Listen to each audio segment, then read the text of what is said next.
પેલા વિડીયો સાંભળો। આપણા ફૂલ જેવા બાળકોનું ભવિષ્ય ઓછું કરવામાં આપણે મા બાપ પોતે નિમિત્ત બનીએ છીએ। કેવી રીતે? આજનું રેકોર્ડિંગ મારું કરવાની છૂટ છે। હું અમુક કંપનીઓના નામ નહીં લઈ શકું, પણ પર્સનલી મારી સાથે બેસવું હોય તો ફોન નંબર આપી દઈશ, તમને છૂટ છે। હું અહીંયાથી જેટલી વાતો કહું છું એ સાબિત થયેલી ગૂગલ પર સર્ચ કરવાની છૂટ છે। ખાલી મારી મર્યાદા એટલી છે કે કંપનીના નામ નહીં બોલી શકું, પણ તમે સમજી જજો ઈશારાની અંદર। ચોકલેટની એક બહુ ફેમસ કંપની છે, એનું નામ અહીંયા બેઠેલી દરેક વ્યક્તિએ સાંભળ્યું છે, હું નહીં લઈ શકું। ચોકલેટની એક કંપનીએ સ્વીકાર્યું છે, કાન ખોલીને સાંભળજો, એણે સ્વીકારેલું છે કે પોતાની ચોકલેટમાં વાછરડાના માંસનું મિશ્રણ કરે છે। અહીંયાથી કહેલી દરેક વાત ગૂગલ પર સર્ચ કરવાની છૂટ છે તમને। હું કંપનીનું નામ પર્સનલી મળશો ને તો આપીશ, જાહેરમાં હું ના લઈ શકું, એ લોકો મને જેલમાં નાખી દે। એક કંપની ચોકલેટ બનાવે છે જે બધાએ જ ખાધેલી છે, એ વાછરડાના માંસનો ઉપયોગ કરે છે।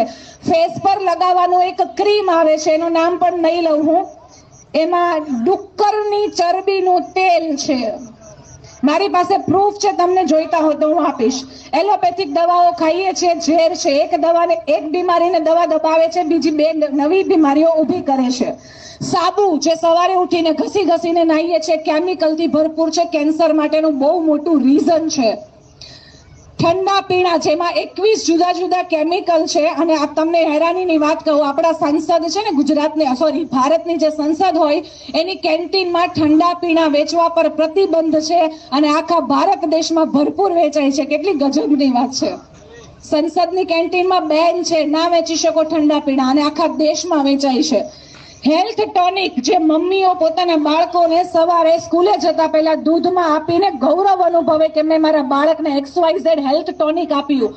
શેમાંથી બને છે તમને કહી દઉં, અખિલ ભારતીય સંસ્થા છે દિલ્હીની, જે ભારતની સૌથી મોટી લેબોરેટરીમાંની એક છે। ત્યાં સાબિત થયેલું છે કે મગફળીનું તેલ કાઢ્યા પછી જે કચરો બચે, જેને આપણે ગામડામાં ખેડૂત જે હોય પ્રાણીઓને આપી દે ખાવા, એ કચરામાંથી હેલ્થ ટોનિક બને છે, જેના કરોડો રૂપિયાના આપણે ચૂકવીએ છીએ ને આપણા બાળકોને ખવડાવીએ છીએ।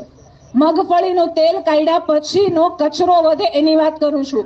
અમિતાભ બચ્ચનનું એક ઓપરેશન થયેલું, 10 કલાક ઓપરેશન ચાલેલું, એનું મોટું આંતરડું કાઢી નાખવામાં આવ્યું। ડોક્ટરે કીધું ઠંડા પીણાથી આંતરડું ખરાબ થયું છે, અને એના પછી અમિતાભ બચ્ચને એ ઠંડા પીણાની એડ કરવાનું બંધ કરી દીધું। હવે ચિંતાનો વિષય શરૂ થાય છે, જે હવે હું બોલીશ। આપણા બધાના જીભને બહુ પસંદ આવે એવા પિઝા જે બી કહેતા હોય તમે, હવે ધ્યાનથી સાંભળજો। પિઝામાં ટેસ્ટ લાવવા માટે ગૂગલ કરવાની છૂટ। E631 કેપિટલ E631 નામનું એક તત્વ આવે છે, જે ટેસ્ટ લાવવા માટે ઉમેરાય છે। એ ડુક્કરના માંસમાંથી બને છે। સાબિત કરવાની જિમ્મેદારી મારી। ના ખબર હોય તો મારી પાસે આવજો, ગૂગલ પર પણ સર્ચ કરવાની છૂટ। પિઝા ખાઈએ છીએ, એને ટેસ્ટી બનાવવા ડુક્કરના ચરબીનું તેલ ઉમેરવામાં આવે, ડુક્કરનું માંસમાંથી બને છે એ તત્વ। ખાવા પીવાની વસ્તુઓ પર અમુક કોડ હશે, મારું રેકોર્ડિંગ ચાલુ હોય તો ઠીક, નહીં તો કરી લો। E322 લખેલું હોય પેકેટ ઉપર તો એ ગાયનું માંસ છે। E322 લખેલું હશે ફૂડ પેકેટ ઉપર, એ ગાયનું માંસ છે। E442 છે તો આલ્કોહોલ અને રસાયણ છે। E471 છે તો ગાય માંસ અને આલ્કોહોલના તત્વ છે। 481 લખેલું હોય તો ડુક્કર અને ગાયના માંસનું મિશ્રણ છે। ડુક્કર પ્લસ ગાય પ્લસ બકરીના માંસનું મિશ્રણ હશે તો 472 લખેલું હશે। આવા અલગ અલગ 50 કોડ છે મારી પાસે, જે આપણા ફૂડ પેકેટ પર લખેલા હોય। હવે તમને એમ થાય ક્યાં લખેલા હોય, તો આપણા ઘરમાં આવતી ચોકલેટ, આપણા ઘરમાં આવતી ચિપ્સ, આપણા ઘરમાં આવતા બિસ્કિટ, કુરકુરે અને 1 મિનિટમાં તૈયાર થાય એ શું, એના પર છે। વિશ્વાસ ના આવે ઘરે જઈને ચેક કરજો। ઘરે પાઉંભાજી બનાવી છે પણ ટેસ્ટી કરવી છે, એટલે આપણે મસાલા લઈને આવીએ। જેટલા મસાલા છે ને બધામાં આ તત્વો આવે છે। આઈસ્ક્રીમ બહુ ભાવે છે। આજે એક ખુલ્લી વાત કરું, તમને ના ખબર હોય તો, કોઠી આઈસ્ક્રીમ સિવાયના જેટલા આઈસ્ક્રીમ છે, મોટી બ્રાન્ડની નામ આપો મને, હું ના લઈ શકું નામ, પણ તમે કોઈ બી બ્રાન્ડનું નામ આપો, કોઠી આઈસ્ક્રીમ સિવાયના બધા આઈસ્ક્રીમમાં માંસના કન્ટેન્ટ છે। માંસના કન્ટેન્ટ છે। તમે કહેશો અમારે જીવવું કે ના જીવવું, કેમ આ બધાના ઓપ્શન અવેલેબલ નથી? બધું જ અવેલેબલ છે, જે માંસ વગર પણ ખાઈ શકાય। અહીંયા વાત છે ને સત્વની છે। આપણે એમ ખેડૂતમાં પોતાના ખેતરમાં ચીબડા ઉગાડ્યા હોય ને તો એમાં એક ચીબડું જો કડવું નીકળે ને તો આપણે શું કહેવત બોલીએ ખબર? આખો વેલો બગડી ગયો છે. એક સવાલ પૂછું, આપણું બાળક પહેલો નંબર લાવે આપણને ઈર્ષા થાય છે? નથી થતી. પણ બાજુવાળાનું બાળક પહેલો નંબર લાવે ને તો ઈર્ષા થોડીક થાય છે. એનું કારણ ખબર? આપણું મૂળ બહુ સારું છે, આપણે સત્વવાળા લોકો છીએ. તો બગાડ ક્યાંથી આવ્યો સમાજમાં? આ બધી વસ્તુઓ, ખરાબ વસ્તુઓ ક્યાંથી આવી? તો કે કહેવત છે આપણા વડીલો કે અન્ન એવું મન, અન્ન એવો ઓડકાર. આ બધું બહુ મોટું ષડયંત્ર છે તમને ને મને હિન્દુ ના રાખવાનું, તમને ને મને ગાયનું માંસ ખવડાવવાનું. બે પ્રકારના યુદ્ધ ચાલે છે. એક આપણા બોર્ડર ઉપર સૈનિકો લડે છે ને બીજું યુદ્ધ તમારે જોવું હોય ને તો વલસાડ થી લઈને વડોદરા સુધીનો હાઈવે રાતે 1 વાગ્યાથી સવારના 4 વાગ્યા સુધી જ્યારે તમે ને હું ઘરમાં ઊંઘતા હોય ને તો ગૌરક્ષકો એવા છે જે પોતાનો જીવ જોખમમાં નાખીને રોજ રાતે ગાયોને બચાવે છે. ગાયોના માંસનો અને માણસના ભ્રૂણનો એટલે કે ગર્ભનો સૌથી મોટો અરબો ખરબોનો વેપાર આજે આ દુનિયામાં ચાલી રહ્યો છે. તમે ને હું જો થોડું ખાવાનું બંધ કરીશું તો કદાચ થોડીક ગાયો કપાવાની બંધ થશે. એક મૂવી છે સાઉથનું યશોદા મૂવી સાઉથનું છે, એકવાર જોજો તમને સમજાશે અહીંયાથી હું શું કહી રહી છું. બહુ મોટો અરબો ખરબોનો વેપાર છે. જ્યારે આ ડિટેલ મને પહેલી વાર ખબર પડી આજથી 4 મહિના પહેલા, મારી પાસે સબૂત નહીં હતા એટલે મને લાગતું તો અફવા હશે, પણ જ્યારે મેં રિસર્ચ એન્ડ ડેવલપમેન્ટ કર્યું તો સમજમાં આવ્યું આ વાતો સાચી છે. આ વાતને 4 મહિના થયા. છેલ્લા 4 મહિનામાં મેં પિઝા નથી ખાધા, ચોકલેટ નથી ખાધી, બિસ્કિટ નથી ખાધી, ચિપ્સ નથી ખાધી, મેં કોઈ વસ્તુ નથી ખાધી.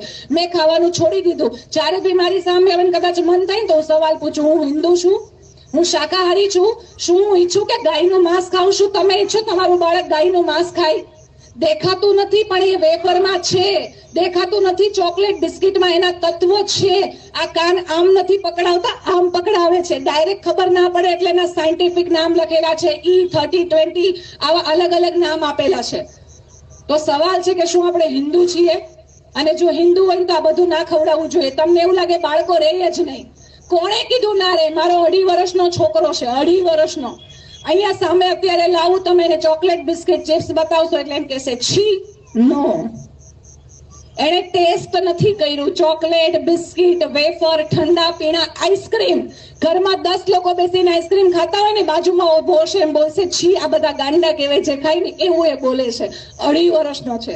એને મારા મોબાઈલનો ફોન લોક ખોલતા નથી આવડતો.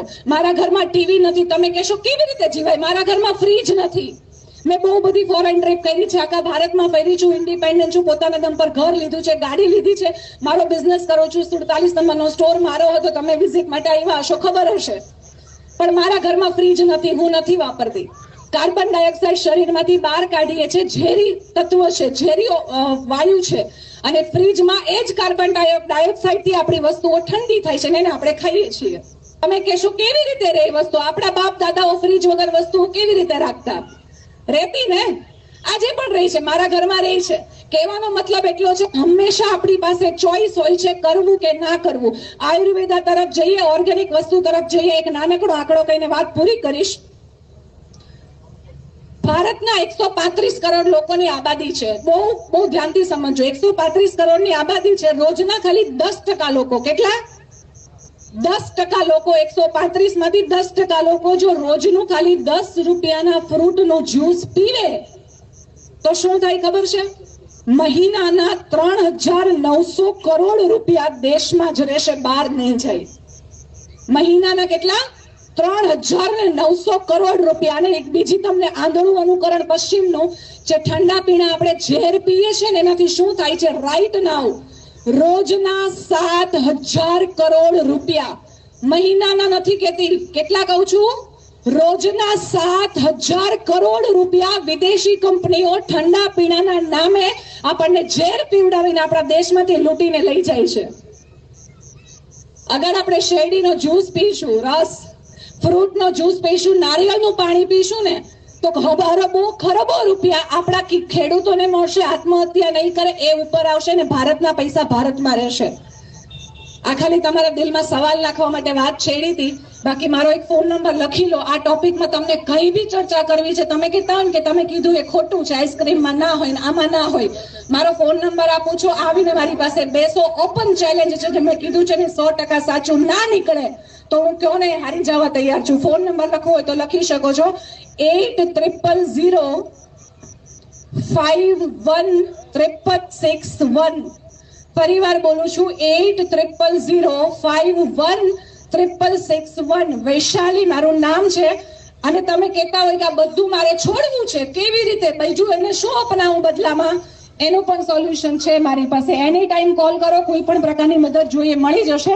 મારા પરિવારના થકી હું ઉજળી છું, એમનો સપોર્ટ છે, એટલા માટે અહીંયા ઊભી છું. ઇન્ડિપેન્ડન્ટલી મારા પરિવારને હેલ્પ કરું છું અને ખુદ પણ આગળ વધું છું. મને મોકો આપવા માટે thank you so much. Desai પરિવારનો અને બિઝનેસ એક્સપોનો ખૂબ સરસ એક્સપિરિયન્સ રહ્યો. અજયભાઈ સ્પેશિયલી થેન્ક યુ, વડીલોનું થેન્ક યુ, પૂરી મેનેજમેન્ટ ટીમ અને મને સાંભળવા માટે થેન્ક યુ સો મચ.